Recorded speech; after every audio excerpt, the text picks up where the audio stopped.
Welcome to NCREL's Rural School Development Outreach Project. This project has been designed to provide rural school staff with usable research information that will assist you in designing and carrying out effective professional development, leading to long-lasting school improvement.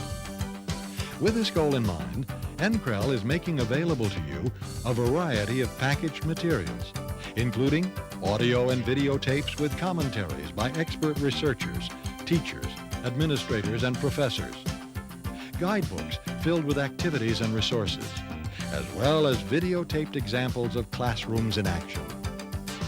Each package presents critical information about specific issues vital to school improvement and is available to you through the enclosed product brochure. Our first package, entitled Building a Community of Readers and Writers, focuses on strategic reading and writing.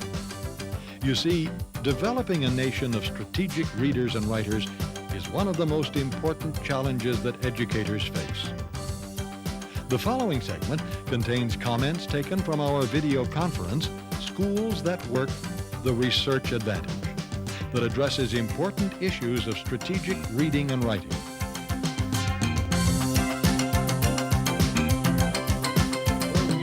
To help teachers really make this role change from an information giver to a coach and facilitator of the learning process. You want a child that is independent in his problem solving so that when they come to text, they are empowered to get meaning from that text without anyone from the outside having to tell them what the text says. And I think the whole feeling of I can do it, independence, and having the process is very important. It's that you're using real purposes to motivate children to do real things. None of these things that I do with the children are made up and artificial. They're all things that grow out of our living together in our community. Exactly. By connecting the actual reading and writing process and activities in school to real work, real considerations, real life, it makes much more meaning then. Then the act becomes meaningful, and only then do children think profoundly, as Larry said. Well, I think you have to expect the teachers to be professional and good decision makers, and that they've looked at what research has out there and that they've done their job, and then you go and justify it. You say, these are the reason why, and the reason is that it's good for kids. These comments reflect important principles of strategic reading and writing. And in the following segment, a teacher in Redwood Falls, Minnesota, incorporates these principles into his everyday teaching.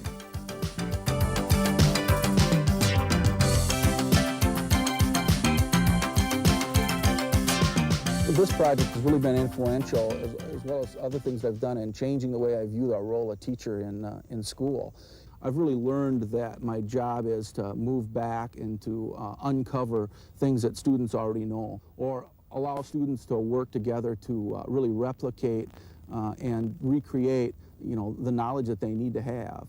I enjoy in my writing class having students decide what they're going to do, pursue it, connect it in some way with the community, which is usually what happens. My kids are always doing things where they run out into the community and talk to experts, find experts in the community, research particular problems that they're interested in.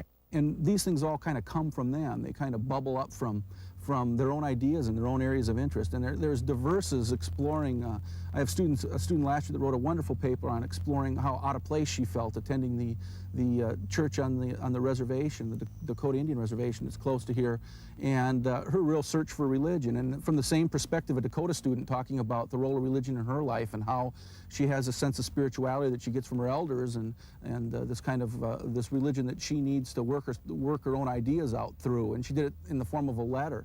After talking to the spiritual leader of the Dakota community and a bunch of other people and her parents, and really coming to grips with some of those kinds of things, those things never would have happened if I would have come into the classroom and said, okay, here's your assignment this week, go do this. I see a depth of knowledge and information and interest and involvement in students because they're deciding to a certain degree what they're going to do, and I'm giving them help that wouldn't exist. And you see experts come to the surface. You see kids that, I never answer a question about grammar. I mean, there's always one kid in class that's the grammar expert, and they know what they're doing, and when you have a question, the kids, after the first 3 weeks, they don't think of coming to me with a grammar question. They go ask somebody else, or they use the handbooks for what they're really supposed to be used for, and it frees you up to deal with ideas, and the kids feel free to deal with ideas, too. They know they can come back and take care of some of that other stuff, and I think that's how it's changed me. Reading and writing are inseparable. I have my students read a lot to help with their writing, and they write a lot to help with their reading. In the writing class, the students are really developing strategic reading abilities because they work with other students to improve their writing. We set up some criteria for how we're going to talk with each other about each other's work. Then the course decides itself. After the first 4 weeks of the class, I start to feel the direction in which the students want to go, and I provide them with information they need in order to go in that direction. Next, you will see a clip from a second grade classroom that also exemplifies a strategic approach. Both this teacher and the one you just saw use authentic reading and writing tasks to motivate and engage their children in learning. Their activities are built on the everyday experiences of living together in a community. All of the reading and writing that they do is for real communication with fellow students, the teacher, parents, and the broader community. In both stories, children learn about reading by writing and learn about writing by reading. The students' interests play an integral role in the curriculum so that what they do is formed around them. The stories written reflect who the children are, and these materials bring an extended world of experiences to the students.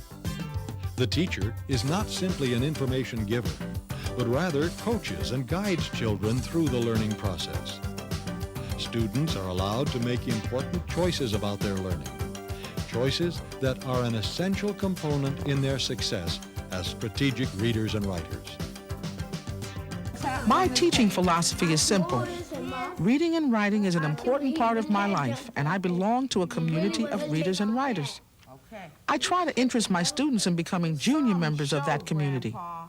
I do this by exposing them to all kinds of print, especially lots of great children's literature.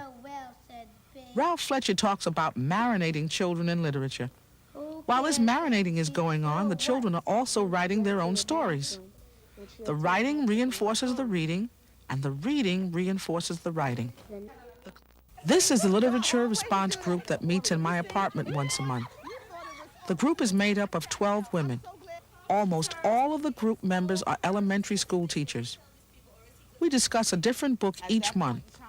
We meet because we love to read and we love to talk about the books we're reading. This past response group meeting, I shared a story I'm in the middle of writing. It's a short piece about the time 10 years ago my mother was very sick. My sister called me and said, I'm at Mother's. She's awfully sick. I don't think she's going to make it. If she said anything else, I didn't hear it. I abruptly hung up the receiver. I sat there, but I don't know how long, waiting for something to happen, to feel something. Aside from the initial shock of it all, I felt nothing. I got dressed, put on Buffy's pajamas, talking quietly as we often do at bedtime. I got dressed, put on Buffy's pajamas, talking quietly as we often do at bedtime. I answered most of her questions by the time we had walked down the long corridor to my neighbor's house. She said, as I was about to leave her, well, why can't I go to Nanny's house? And I replied, you go the next time, wondering whether there would be a next time. Y'all have any questions about what I just read? Yeah. What? Was that mother really sick? Yes, she was very, very sick. But what? She was very sick. I thought that was only a story. No, it's a story about a time that really happened. Yes, Monica? What did you mean by when you, that thing where you said you walked down this long C-word down to, Down the neighbor's corridor. house? You know in the hallway, you know in an apartment building there's a long hallway? Well, sometimes a hallway is called a corridor. We began having a shared reading period way back in October. So everyone had to stay in The most consistent group of all has been based around Shamir and Jody. At the beginning, Shamir and Jody would alternate reading pages, and what happened was Shamir wasn't reading fast enough for Jody, and Jody began to read, and Shamir began to just be the audience. I plan my large group and small group lessons based on what I see the children doing with their reading and writing. For example, I saw that the children were ready to learn more about story grammar. By story grammar, I mean the conflict in the story, the solution, the characters, and the setting. So in this mini lesson, I read them one of my favorite stories, Darkness and the Butterfly by Anne Gruffel Coney. Then I introduce the children to story grammar terms and have them identify the story grammar in the Darkness and the Butterfly book. Then the class writes a story together, intentionally imitating the story grammar in the Butterfly book. Then we go back and identify the story grammar in the story we just wrote. The story the children begin to write is about a girl in Africa named Rudy who's always having bad dreams. Damien makes an ingenious suggestion about why she's having these bad dreams. You must be go sleep late and the dream man always put dreams last. The bad dreams. You go to, oh, the father said, didn't believe it. He said, you go to bed so late, the dream man gives you the worst dreams because he gives away all the, Damien, terrific.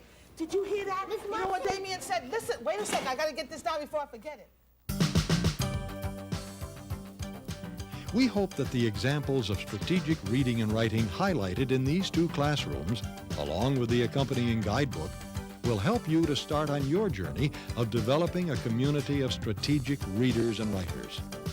To help you along the way, we recommend that you obtain the comprehensive set of materials that will take you through an ongoing process of developing strategic reading and writing in your school. This package is described in the enclosed product brochure and is available through the North Central Regional Educational Laboratory.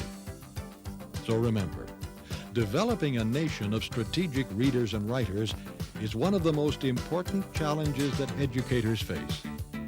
We believe that you will find these resources to be extremely valuable as we all work toward better outcomes for our children.